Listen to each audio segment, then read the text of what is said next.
જોતાં જ મોઢામાં પાણી આવી જાય એવા કાઠિયાવાડી સ્ટાઇલ લસણિયા બટેકા ભૂંગળા બનાવવા માટે આપણે પહેલાં લસણને ખાંડી લેવાનું છે અને એની સાથે મરચાંને પણ ખાંડી લેવાનું છે। હવે ખાંડેલા લસણ અને મરચાંની અંદર થોડું પાણી નાખીને સરસ એવી પેસ્ટ બનાવી નાખવાની છે। પછી તેલ ગરમ કરી તેના અંદર તે પેસ્ટ નાખવાની છે અને મેં ટેક કરેલા મસાલા ધાણા જીરું, હળદર, મીઠું બધું જ નાખી દેવાનું છે અને થોડી વાર માટે ગરમ થવા દેવાનું છે। જો તમને ગરમ મસાલાનો ટેસ્ટ ભાવતો હોય તો તમારે એમાં ગરમ મસાલો પણ નાખી દેવાનો છે।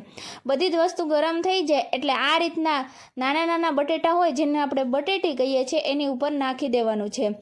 થોડા ઝાઝા એવા કોથમીરના પાન નાખવાના છે અને 2-3 ટીપા લીંબુના નાખવાના છે। જો તમને ખટાશ વધારે ભાવતી હોય તો તમે વધારે પણ લીંબુ નાખી શકો છો। પછી સારી રીતના એને હલાવવાના છે, એકદમ ટેસ્ટી અને દેખાવમાં આવી રીતના થઈ જાય ત્યાં સુધી તેને હલાવવાના છે। હવે ભૂંગળા તો આપણે તળતા જોઈએ છીએ, તો લ્યો તૈયાર છે આપણા કાઠિયાવાડી સ્ટાઇલના બટેકાને ભૂંગળા। જોતાં જ મોઢામાં